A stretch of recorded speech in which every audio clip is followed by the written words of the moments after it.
You ready to do this? Let's go. This is Amazing or Ridiculous for fall with Andrew. Amazing or Ridiculous, Kevin McCarthy kicked out of his speakership by votes from his own party. I'm going to say amazing for that because he caused it himself. You don't run a company and you're the president of the company and say to yourself, all right, I'm going to become the president of the company or the chairman of the board, but I'm going to make a deal with you that one of you, only it takes one of you to begin a vote to knock me out. And he's out. Now they have nobody.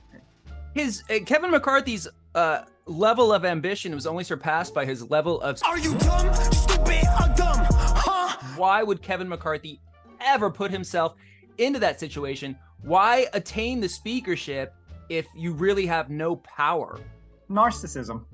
You literally have to think so exceptionally high of yourself that you think that in the number of years that not one person is going to raise their hand to try to kick you out. Amazing or ridiculous, Jim Jordan is now running for House Speaker.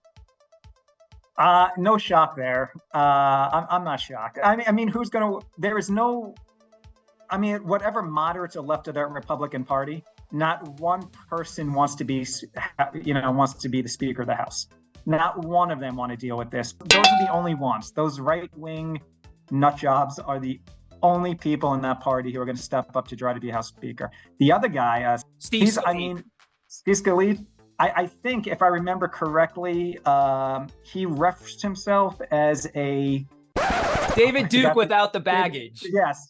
And the funny thing is, the funny thing is about it is, if you're David, like you're automatically have baggage. You're a white supremacist. So how are you, David, without baggage? Good point. Didn't even think about that. Jim Jordan, every time I see a picture of him, he's got this strained look on his face. He always looks like he's got one in the chamber and he's just waiting for the interview to end so he can run to the men's room. Every single image I see of this guy. It's just perpetual anger disguised as constipation, I guess. Amazing or ridiculous, Matt Gaetz' eyebrows. I picture his face, I picture his eyebrows, and the only thing I could say is based on the fact that all of a sudden the moderate Republicans are starting to tell stories about him on the House floor and how he's after all the interns in the House. I guess the only thing I could say is if apparently according to them, he is doing well, I guess, that I guess his eyebrows are good. I don't know if you've ever heard James Carville talk about Matt Gaetz. He's like, hey, how'd you like to see that guy come up to the door to pick up your daughter? You just look at him, you know he ain't right. He ain't right. He ain't right. Well, if you look in the cartoon, like back in the day when you thought of the old gangsters, he's like a Dick Tracy villain, kind of. Exactly. There should be a warning sign. Amazing or ridiculous, the September jobs report. The September jobs report, the numbers were good. They beat expectations. They were 300,000 jobs, and anytime you keep unemployment low, it's a very good thing. And I think President Biden, he's done a good job economically when it comes to the job market, and there have been way more jobs. What people forget is that these jobs don't pay enough.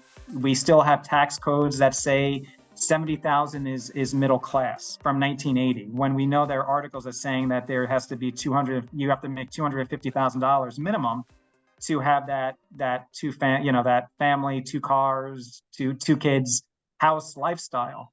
It's great to have jobs, but you still see people working 2 to 3 jobs, and it's still not enough. Do we leave that at the doorstep of the White House, or do we more leave that at the doorstep of Congress? All of them.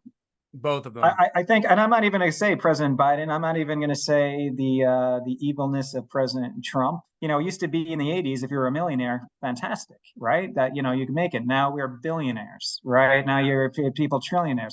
Where does it stop? And at the same time, where all these regulations and these loosening of government on all sides, Democrats did it too.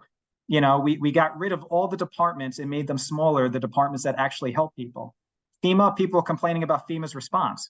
Well, when you cut FEMA, look what's going to happen. We have a problem on certain areas that it's not a right-wing opinion, even though they take that opinion and twist it, but these things are happening.